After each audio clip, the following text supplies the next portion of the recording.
Let's talk about one of the most frustrating parts of learning English. You know what I mean, prepositions. Words like in, on, and at. They seem so simple, but mastering them, it can feel absolutely impossible.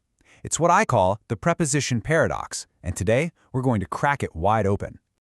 I mean, think about it. On one hand, these words look so easy. There aren't that many of them, and it's not like you're learning complicated grammar tenses. But on the other hand, wow, are they tricky? The variations feel endless, and hey, even native speakers can get them wrong. So if you've ever found yourself staring at a sentence, wondering which tiny word to use, trust me, you are not alone. So, here's our game plan for this explainer. First, we're going to look at why the grammar rules you probably memorized in school just don't work. Then, I'm going to introduce you to a really powerful new way to think, a framework based on 4 dimensions of space. We'll use that new tool to unlock some of the most confusing prepositions. And finally, we'll talk about the real secret to mastering them for good. Okay, first things first, let's talk about why the old way of learning is so broken. Most of us were taught to just memorize lists of rules and exceptions, right? Well, we're about to see why that approach sets us up for failure. You've probably heard this classic rule for telling the difference between made of and made from. The idea is, if something goes through a chemical change, like grapes turning into wine, you use from.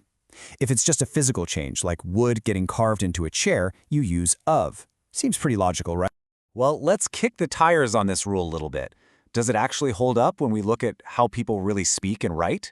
Or is it one of those things that sounds great in a textbook, but falls apart in the real world? And right here is where it all falls apart. Take this sentence. These shoes were made from rubber tires. Making shoes from old tires is all about cutting and sewing. That's a physical change, 100%. There's no chemical reaction. And yet, the correct preposition is from. So that whole rule, it's just not getting to the heart. So what's really going on? Well, it's actually much more intuitive. Think of it this way. Of is for a direct relationship. When you look at a chair made of wood, you can still see the wood. But from suggests an indirect relationship, a total transformation. You don't really see the original tires anymore when you look at the shoes. See, it's all about directness, not chemistry. All right, let's try another one you've probably been taught. The rule for arrive in versus arrive at. It says to use in for big places, countries, cities, and at for smaller, more specific spots, like a building or a train station. Again, seems like a pretty helpful little shortcut. But then reality hits. You're on a plane, and the pilot says, "We'll arrive at Honolulu shortly." Honolulu is a huge city. And then you might read a book that says the hero arrived in town, even if that town is just a tiny little village. Clearly, the whole big versus small idea isn't the real reason.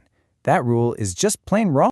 So, if the rules we all learned are broken, what's the alternative? Well, we need a totally new way to look at this, one that isn't based on these flimsy rules, but on something we all understand intuitively, space.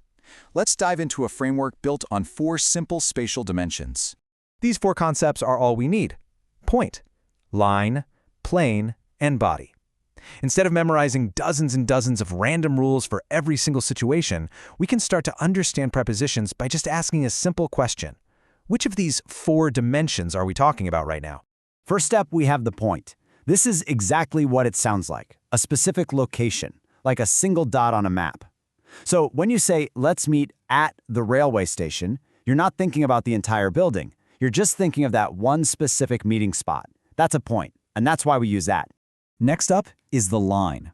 A line is basically any path or route that takes you from point A to point B. So in a sentence like, "We can talk on our way to Kaohsiung," that whole journey is the line. It's a path, and that's why we use prepositions like on or along to talk about it.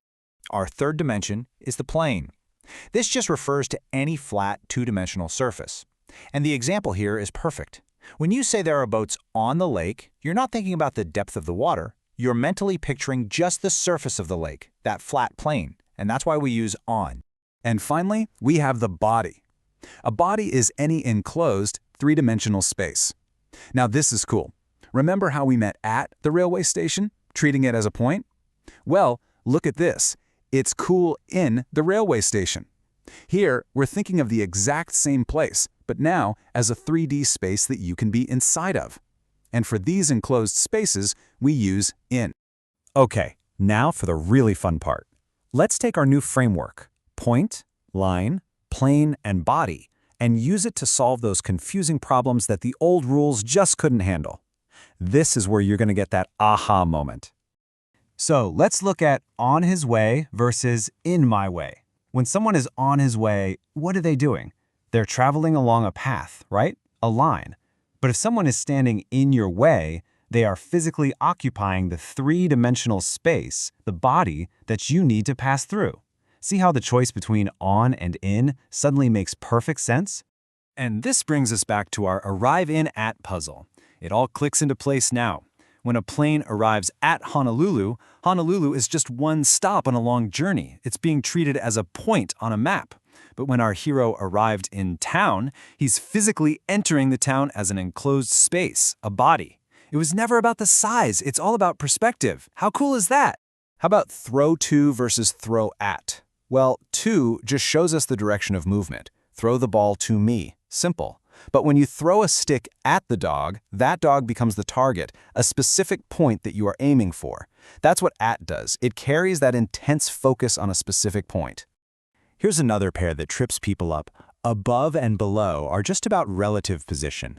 A plane flies above the clouds. It's just generally higher. But over and under imply a direct vertical connection.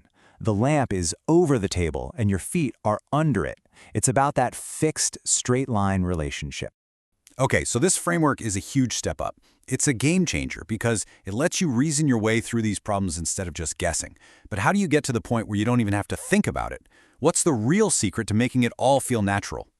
And this is maybe the most important part. The framework gives you the logic, the why. But real fluency comes from making that logic completely automatic. And how does that happen? Through massive amounts of exposure, reading and listening, soaking in thousands of examples in their natural context.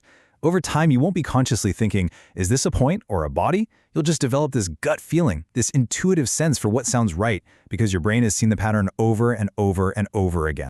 And that really brings us to the core idea here. You have to stop being a passive learner who just memorizes things. You have to be an active investigator. Use your brain. When you see a preposition used in a way that surprises you, don't just accept it, analyze it. Try to figure out the logic. Constantly ask yourself that one powerful question, why? That curiosity, that is the real engine of learning. So now you're armed with a brand new way of thinking. You're no longer stuck with those confusing, broken rules. You actually have the tools to look at prepositions, deconstruct them, and really understand them.